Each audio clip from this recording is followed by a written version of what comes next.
Oggi vi propongo due classici della pasticceria in un unico dolce, i profiterol al tiramisù. Iniziamo col preparare la pâte à choux, che sarebbe il composto che serve a preparare i bignè.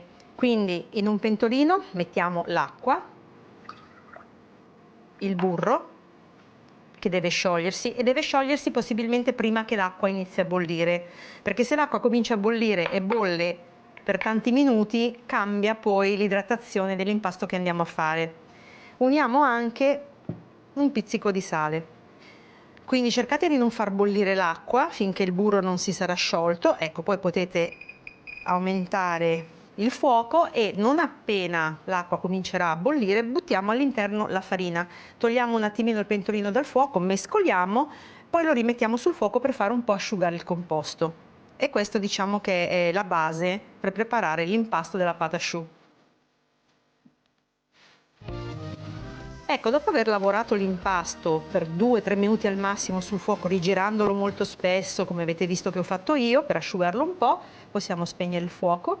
Ci prepariamo una planetaria munita di frusta K e ci versiamo dentro, nella ciotola, l'impasto. Così. Cominciamo ad azionare la planetaria, nel frattempo noi sgusciamo le uova e poi ne uniamo una alla volta. Nel momento in cui mettiamo l'uovo all'interno del composto, il composto si disgrega, dobbiamo aspettare che ridiventi cremoso e poi versare l'altro uovo e continuare così fino a terminarle tutte e tre.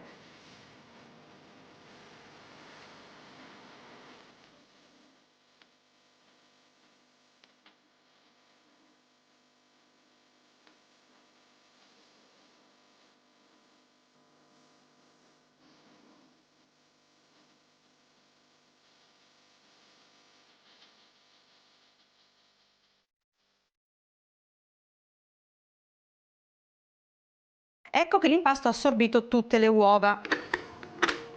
Ecco, questo è il giusto, diciamo, movimento che deve fare la crema quando cade, a nastro si dice, vedete? E ora la mettiamo in sac à poche con una bocchetta liscia da 1 centimetro di diametro.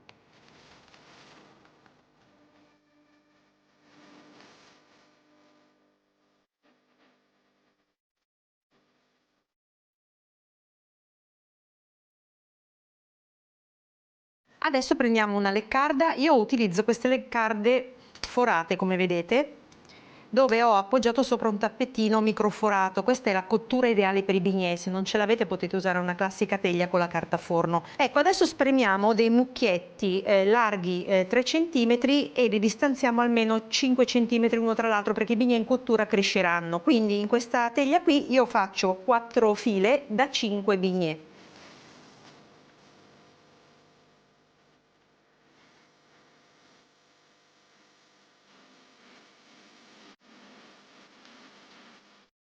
Ecco com'è la cottura di bignè: 180 gradi nel forno ventilato per 25 minuti, ma una volta arrivati ai 20 minuti aprite un attimo lo sportello per far uscire l'umidità, richiudete e continuate la cottura. Una volta cotti, togliete i bignè dal forno, praticate al di sotto un buchino con uno stuzzicadente e rimetteteli nel forno con lo sportello aperto a raffreddare completamente.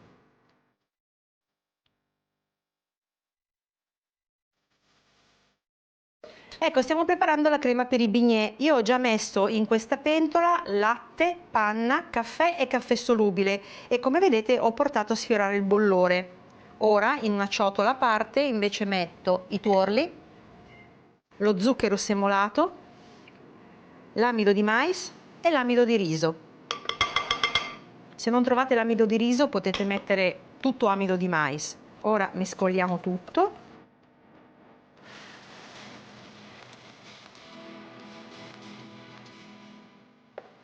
Ecco, quando avremo ottenuto una bella crema priva di grumi, prendiamo il nostro composto e lo versiamo su quello di tuorli. Mescoliamo e rimettiamo tutto sul fuoco. Ora a fuoco dolce mescoliamo fino a far addensare la crema. Una volta che la crema sarà addensata possiamo unire anche il cioccolato fondente tritato. Naturalmente va amalgamato benissimo per formare una crema al cioccolato e caffè. Ecco, la crema adesso si sta addensando, non preoccupatevi se vedete all'inizio la formazione di tanti grumi, voi dovete mescolare e vedrete che i grumi se ne andranno e la crema risulterà bella liscia come quella che sto facendo adesso io. Vedete che ancora c'è qualche grumetto? Ecco, mescolate. Ecco, adesso abbassiamo il fuoco al minimo, aggiungiamo il cioccolato fondente tritato, mescoliamo di nuovo bene finché non si è sciolto completamente. Ecco, la crema è pronta, adesso potrete metterla dentro ad una pirofila bassa e larga, così si raffredderà molto velocemente. Dopodiché, una volta che sarà completamente fredda a temperatura ambiente, la metterete dentro una sac à poche e poi in frigorifero a raffreddare. Io ovviamente ce l'ho già pronta in frigorifero, la vado a prendere. Ecco qua. Come vedete ho messo la crema dentro questa sac à poche con una bocchetta piuttosto sottile, saranno 3-4 mm, non di più, liscia. Ecco, quello che dovete fare con i bignè, una volta che saranno sfornati, innanzitutto li lasciate completamente raffreddare e poi potete bucarli. Io uso di solito il manico di un cucchiaino, faccio un buchetto al centro e poi li vado a riempire in questo modo. Ecco qua. Quindi buchettino al centro e si riempiono.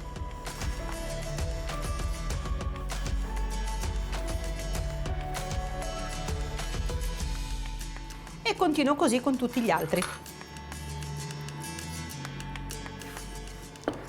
Eccoci con tutti i nostri bignè riempiti. Allora, questa invece è la crema di ricopertura che è semplicemente fatta con mascarpone, zucchero a velo, un goccio di caffè montati assieme. Come vedete il colore non è cambiato più di tanto, il caffè serve solo per dare quel profumo appunto che richiami il tiramisù.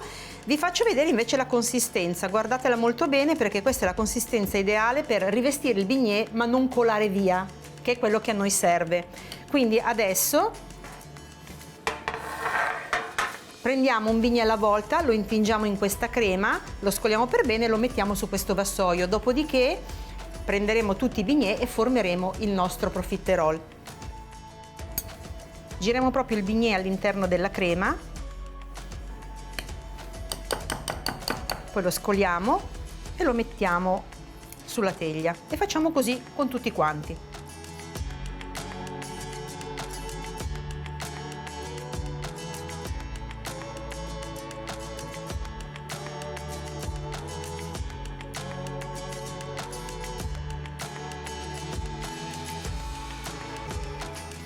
Ecco, come vedete sto componendo la mia piramide di bignè per completare il profiterol. Ho messo 12 bignè di sotto, poi il secondo strato ne ha 8, il terzo 3 ed ecco qua che mettiamo l'ultimo bignè in cima. Ora prendiamo la crema avanzata, qui ho messo una bocchetta invece a stella. Quando avrete finito di riempire i bignè, magari mettete la crema rimanente in una sac à poche più piccola con la bocchetta a stelle in frigorifero. E adesso con la crema, al cioccolato e al caffè, andiamo a riempire questi spazi un po' vuoti tra un bignè e l'altro, tipo questo.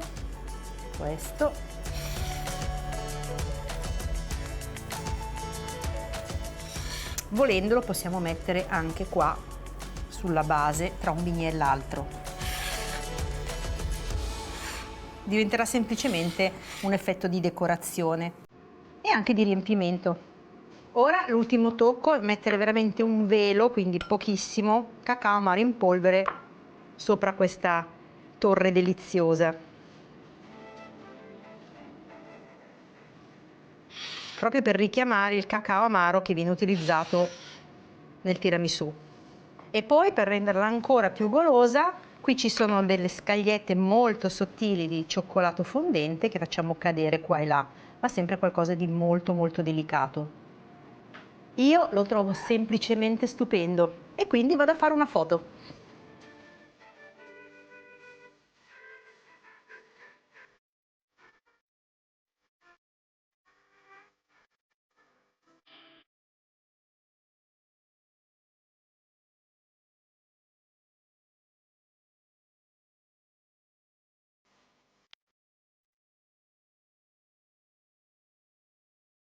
Se i miei profiterol al tiramisù vi sono piaciuti, rifateli a casa e fatemi sapere nei commenti.